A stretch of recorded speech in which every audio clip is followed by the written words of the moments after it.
नमस्कार दोस्तों, स्वागत है आपका अपने YouTube channel let's explore India में। आज हम चलने वाले हैं इंडिया के एक खूबसूरत हिल स्टेशन मेघालय को घूमने के लिए। और मॉनसून में यहाँ घूमने का मजा ही अलग होता है।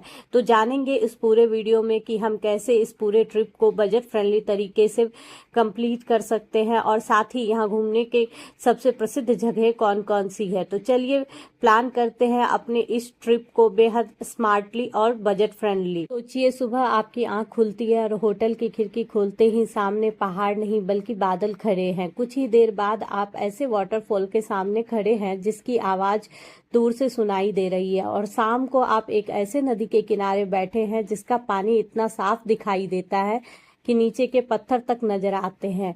अब ये सवाल है कि क्या ये पूरा एक्सपीरियंस आप 15 से 12 हजार के बजट में पॉसिबल है, या फिर मेघालय की खूबसूरत इंस्टाग्राम फोटोज देखकर ही काम चलाना पड़ेगा। इन सारे सवालों का जवाब इस वीडियो में होने वाला है। मैं बताऊंगी कि कहाँ जाना है, कहाँ नहीं जाना है, कहाँ आपके बजट कटिंग हो सकती है, किस जगह पर ज़्यादा खर्चा हो सकता है, और सबसे ज़रूरी, मॉनसून में मेघालय घूमते समय कौन सी गलती आपके पूरे ट्रिप को खराब कर सकती है। और वीडियो के आखिर में मैं आपको एक ऐसी जगह भी बताऊंगी जिसे आप चाहे तो अपने आइटनरी में जोड़ सकते हैं और जो सामान्य मेघालय टूर से थोड़ी अलग है। तो वीडियो आखिर तक जरूर देखिएगा। भारत के नॉर्थ ईस्ट में बसा मेघालय का मतलब ही है बादलों का घर। और ऑनेस्टली यहाँ पहुँचने के बाद आपको समझ आता है कि इस जगह को ये नाम क्यों मिला। यहाँ आपको एक ही ट्रिप में मिलते हैं हरे भरे पेड़, पहाड़, झरने के अलावा गुफा, लिविंग रूट ब्रिज, छोटे गांव और क्रिस्टल क्लियर रिवर। लेकिन मेघालय की सबसे खास बात यह है कि एक ही जगह पर अलग अलग मौसम में बिल्कुल अलग दिखाई देता है। अगर आप क्लियर स्काई, ब्लू वाटर और कंफर्टेबल रोड ट्रिप चाहते हैं तो ड्राई सीजन ज़्यादा कन्वीनियंट है। लेकिन अगर आपका सपना है मेघालय को उसके सबसे ड्रामेटिक रूप में देखने का, तो मानसून में यहाँ के वाटरफॉल का लेवल अलग होता है।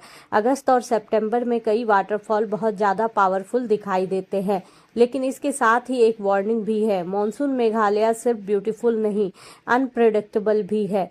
सबसे पहले अब बात करते हैं उस सवाल की जिसके लिए आप सबसे ज़्यादा क्यूरियस है, मेघालय घूमने में आखिर कितना खर्च आएगा।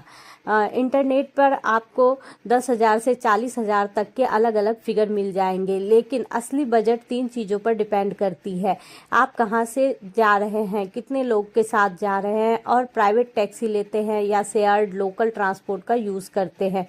कुछ रिसेंट मेघालय ट्रिप गाइड 5 से 6 दिन के ट्रिप गाइड के लिए 15,000 से 30,000 पर पर्सन तक का बोर्ड रेंज भी देते हैं। लेकिन बजट ट्रैवलर का सबसे बड़ा हैक है एक अकेले प्राइवेट कैब का पूरा खर्चा अपने ऊपर न डालना। अगर आप 3-4 लोगों के ग्रुप में ट्रैवल करते हैं तो बजट काफ़ी नीचे आ सकता है।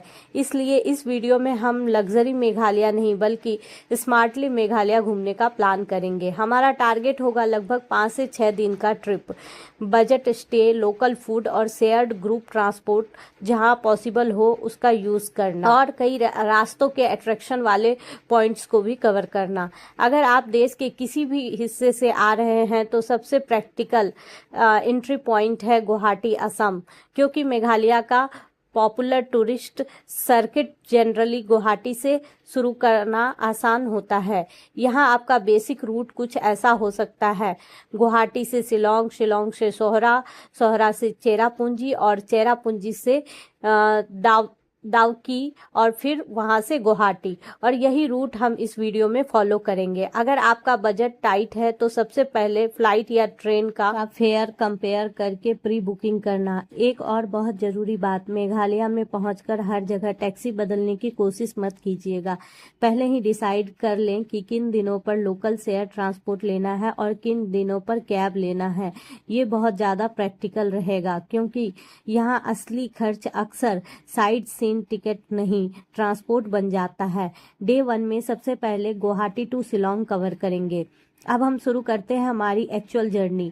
सुबह गुवाहाटी से निकलकर हम जाएंगे शिलोंग की तरफ, और जैसे जैसे सिटी पीछे छूटती जाएगी वैसे वैसे लैंडस्केप बदलता जाएगा। पहाड़ शुरू होंगे और ठंडी हवाएं होंगी और कुछ समय में आपको महसूस होगा कि नॉर्थ ईस्ट की जर्नी शुरू हो चुकी है। शिलोंग पहुंचने से पहले अगर आपके पास समय हो तो उमियम लेक पर रुक सकते हैं। ये मेघालय का आइकॉनिक लैंडस्केप है और पहली बार आने वाले ट्रैवलर्स के लिए परफेक्ट इंट्रोडक्शन है। इसके बाद शिलोंग में चेक इन। बजट ट्रैवलर्स के लिए होटल की जगह होम स्टे या बजट गेस्ट हाउस काफी प्रैक्टिकल ऑप्शन हो सकता है। शाम को निकल जाइए पॉलिश बाजार। यहाँ आपको लोकल मार्केट, फूड और शिलोंग की सिटी लाइफ देखने को मिलेगा और मेरी सलाह है पहले दिन पूरे शहर कवर करने की कोशिश मत कीजिएगा, क्योंकि मेघालय में अक्सर लोग ये गलती करते हैं, हर दिन को ओवर पैक कर देते हैं और फिर आधी ट्रिप गाड़ी में बैठकर निकल जाती है। डे टू में हम घूमेंगे शिलोंग। दूसरे दिन सुबह जल्दी निकलना है क्योंकि पॉपुलर टूरिस्ट स्पॉट्स पर सुबह शुरुआत आपको क्राउड से बचना है। आप आइटनरी में रख सकते हैं एलिफेंट फॉल और उसके बाद शिलोंग के आसपास के व्यू पॉइंट और लोकल अट्रैक्शन। यहाँ एक इम्पॉर्टेंट स्ट्रेटजी लगानी है। अगर आपका मेन उद्देश्य है मेघालय की नेचर को देखना तो पूरा दिन सिर्फ शिलोंग सिटी में मत खर्च कीजिए, क्योंकि असली एडवेंचर अभी बाकी है। अगले दिन हम जाएंगे सोहरा, जिसे आप चेरापूंजी के नाम से जानते होंगे, और यहीं से मेघालय का लैंडस्केप पूरी तरह से बदल जाता है। डे 3 शिलोंग टू सोहरा चेरापूंजी की तरफ होगी। अब शुरू होता है इस ट्रिप का सबसे एक्साइटिंग हिस्सा, शिलोंग से सोहरा। और इस रूट पर आपका कैमरा लगभग चलता ही रहेगा क्योंकि यहाँ के दृश्य इतने खूबसूरत है। हर थोड़ी दूर पर आपको लैंडस्केप बदलता हुआ दिखाई देगा और सबसे पहले आप जा रहे हैं नोहकालिकाई फॉल। ये मेघालय के सबसे आइकॉनिक वाटरफॉल में से एक है। इसे भारत का टॉलेस्ट प्लंग वाटरफॉल बताया जाता है। इसे मॉनसून में यहाँ हाइट से देखने मत जाइएगा, वाटर फ्लो देखिए। बारिश के मौसम में मेघालय के वाटरफॉल्स का पूरा कैरेक्टर बदल जाता है। इसके बाद आइटनरी में रख सकते हैं 7 सिस्टर फॉल्स और फिर आसपास के व्यू पॉइंट। लेकिन यहाँ एक बात याद रखिएगा, अगर बहुत ज्यादा बारिश हुई है तो हर व्यू पॉइंट पर परफेक्ट विजिबिलिटी मिलेगी, ऐसा जरूरी नहीं है। कभी कभी आप जिस चीज के लिए आए हैं वही चीज बादलों में छिपी होती है और यही मेघालय मॉनसून का चार्म भी है। अगले दिन डे 3 में हिडन जेम्स। अब आते हैं उस चीज पर जो कोई जेनरिक मेघालय गाइड में छूट जाती है, ऑफ बीट एक्सपीरियंस। अगर टाइम और वेदर अलाउ करे तो आप अरवा केव्स एक्सपीरियंस को कंसीडर कर सकते हैं, क्योंकि मेघालय सिर्फ वाटरफॉल की डेस्टिनेशन नहीं है, यह केव और लाइमस्टोन फॉर्मेट्स के लिए भी फेमस है। और अब आता है डे 4 लिविंग रूट ब्रिज। अब आता है मेघालय का वो एक्सपीरियंस जिसके लिए बहुत सारे लोग नॉर्थ ईस्ट की जर्नी प्लान करते हैं, लिविंग रूट ब्रिज। सोचिए एक ऐसा ब्रिज जिसे इंसानों ने कंक्रीट और स्टील से नहीं बनाया बल्कि पेड़ों की जड़ों को धीरे धीरे ग्यूड करके बनाया गया है। और यही मेघालय की सबसे एक्स्ट्रा ऑर्डिनरी चीज़ों में से एक है। अगर आप नॉन ग्रेट और double decker living root bridge जाना चाहते हैं तो यहाँ आपको ट्रैकिंग करनी पड़ सकती है। सीढ़ियाँ है, चढ़ाई है और मॉनसून में रास्ता काफ़ी वेट और स्लिपरी हो सकता है, इसलिए सिर्फ यहाँ जाने का मन ना बनाएं बल्कि इसके बारे में जानकारी जरूर लेकर जाएं। अगर आप फिजिकली कंफर्टेबल हैं और वेदर ठीक है तभी इस आइटनरी को अपनी आइटनरी में शामिल कीजिएगा। अगर बारिश बहुत ज़्यादा हो रही है तो अपनी सेफ्टी को प्रायोरिटी दीजिएगा, क्योंकि मेघालय गवर्नमेंट की मॉनसून एडवाइजरी भी वाटरफॉल्स और रिवर्स के स्लिपरी होने की वजह से प्रिकॉशन की सलाह देती है। डे 5 में आप घूम सकते हैं डॉकी। अब हमारी जर्नी पहुंचती है मेघालय के सबसे फोटोग्राफिक लोकेशन पर, डॉकी। और डॉकी का नाम सुनते ही सबसे पहले याद आता है उमंगोट नदी का। यहाँ का क्रिस्टल क्लियर वाटर ही अपने आप में बेहद खास है, लेकिन यहाँ एक बहुत ज़रूरी रियलिटी चेक है। यहाँ पे crystal clear water, blue green waters की फ़ोटो देखी जाती है। वो हर सीज़न और हर वेदर कंडीशन में सेम नहीं दिखता। मॉनसून में हैवी रेन और रिवर कंडीशन की वजह से वाटर की क्लियरिटी बदल जाती है, इसलिए अगर आप अगस्त में जा रहे हैं तो एक्सपेक्ट मत करिएगा कि ये वाटर वैसा दिखे, लेकिन अब इसका मतलब यह नहीं है कि दौकी जाना बेकार है। रिवर लैंडस्केप, हिल, मेघालय, बांग्लादेश बॉर्डर रीजन और आसपास का पूरा सीनियरी आपके देखने में बहुत ही शानदार लगेगा।